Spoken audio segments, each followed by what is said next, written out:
Bonjour, aujourd'hui je vais vous parler d'un livre de David Bernard, auteur, conférencier, chroniqueur et animateur. Son livre se nomme L'amour sex-ship. C'est un livre qui parle des différences entre hommes et femmes pour atteindre un épanouissement sexuel et sentimental. Tout au long du livre, on définit les rôles hommes-femmes comme le yin, la femme qui est yin, l'homme qui est yang. On voit la femme comme un réceptacle et l'homme comme un contributeur. Un contributeur. Euh, la femme qui est le réceptacle, elle reçoit et l'homme qui est contributeur, il donne. On mise sur les besoins hommes-femmes de sécurité et de protéger. L'homme a besoin de protéger, la femme a besoin de sécurité. C'est très genré, mais c'est très pro-femme, pro-homme, pro-amour. Ce qui veut dire que tout au long du livre, on met les responsabilités à l'homme et à la femme et on leur dit quoi faire pour avoir une vie épanouissante, une vie sexuelle épanouissante. Le livre date de 2012 et on peut le trouver sur davidbernard.ca. Le livre s'adresse à tous ceux qui veulent améliorer leur vie de couple et aussi à ceux qui aimeraient former un couple. Par contre, c'est très hétéronormatif comme concept. Ça veut dire que si vous êtes un couple gay ou homosexuel, lesbienne ou autre, ou que vous êtes pas, si vous êtes genre, vous êtes non-genré ou peu importe, là, je sais pas trop comment rentrer dans les détails, ça va pas s'adresser à vous nécessairement parce que c'est très l'homme fait ça, la femme fait ça, puis ça s'adresse pas vraiment à ceux qui sortent du moule, du cadre hétéronormatif comme on l'entend dans la relation de couple homme-femme. Euh, j'ai bien aimé ce livre-là, même si au début je l'avais pas aimé. Au début, je trouvais que c'était long avant d'entrer dans le vif du sujet, mais une fois que j'ai commencé à saisir le livre, j'ai commencé à l'apprécier. Euh, comment je vous dirais bien ça? Euh, Moi, ça m'a pas fait wow. Je veux dire, j'ai pas été impressionnée, grandement impressionnée par ce livre-là. J'ai pas appris tant de choses que ça. Mais il y avait des petites anecdotes que je trouvais drôles, que je trouvais bon à savoir, comme une femme, elle pense au sexe 60% du temps quand ça va bien, et l'homme pense 80% du temps au sexe quand ça va, même quand ça va pas bien. Euh, Aussi, on dit que une femme qui fait du sexe au moins 3 fois par semaine, ben, elle va rajeunir de 7 à 12 ans. Euh, Aussi, c'est des petits trucs que j'ai aimés. Euh, Aussi, on parlait d'une femme qui était comme un poêle à bois et qu'un homme était comme un micro-ondes au lit. Ça veut dire que l'homme va consommer très rapidement le sexe, tandis que la femme, il faut la préparer, il faut mettre du bûche dans le poêle, il faut y aller doucement. Moi, ça me fait penser un peu au tantra, là.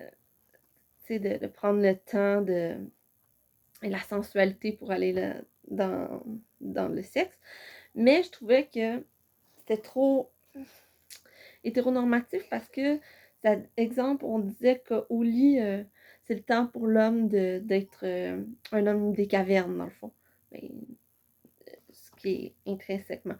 Mais ça met pas vraiment la sexualité comme de nos jours. Il y a beaucoup de personnes qui, tu sais, la femme va aimer contrôler des fois et l'homme va aimer être soumis.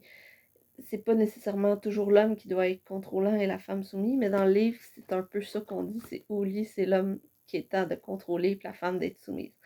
Fait que ça, j'ai un petit peu de la misère avec ça, même si moi je suis dans le cadre hétéronormatif, parce que je trouvais que ça mettait des limites un peu à, au concept. Le concept est très genré, très ah, l'homme fait ça, la femme fait ça.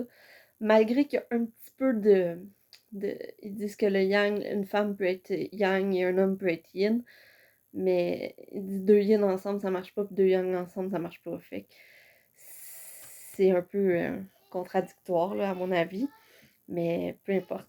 C'est un bon livre pour, euh, pour se donner des trucs pour le couple, dans le fond. Ça donne aussi des trucs aux célibataires, comme un petit truc que j'ai bien aimé, c'est de se trouver un mantra quand on veut, quand on veut rencontrer quelqu'un, un mantra qu'on va se répéter, exemple, sexy, zen et happy. on veut être sexy, zen et happy. Fait qu'on se répète ça quand on va dans un lieu où on va rencontrer quelqu'un. Je veux être sexy, zen et happy. En conclusion, je trouve que c'est un livre qui est quand même relativement rapide à lire. Je l'ai lu en 2 jours. Euh, je le conseille-tu vraiment à quelqu'un? Si ça va bien dans ton couple, non. Si tu veux t'améliorer ta vie de couple, ça peut pas nuire. Mais si vous n'allez pas apprendre des grandes théories, des grandes affaires que vous allez faire, waouh, c'est nouveau. Mais ça peut aider parce que ça peut permettre de comprendre l'homme et de comprendre la femme. Donc, c'est quand même bien. Puis, moi, j'ai pas fait wow, mais j'ai quand même aimé les peu. Parce que je m'attendais à ce qu'il y ait plus d'exercices que ça.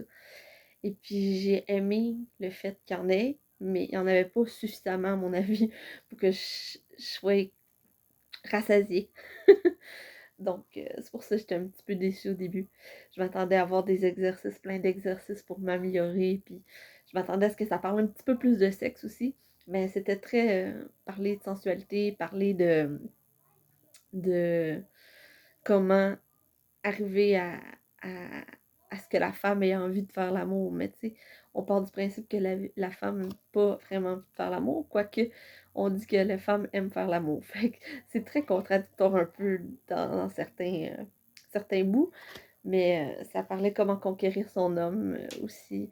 Et puis, c'était bien, en somme. Donc, sur ce, si vous voulez lire un livre qui est pas trop dans des concepts profonds, ben, c'est un bon livre pour vous. Et je vous souhaite une belle journée.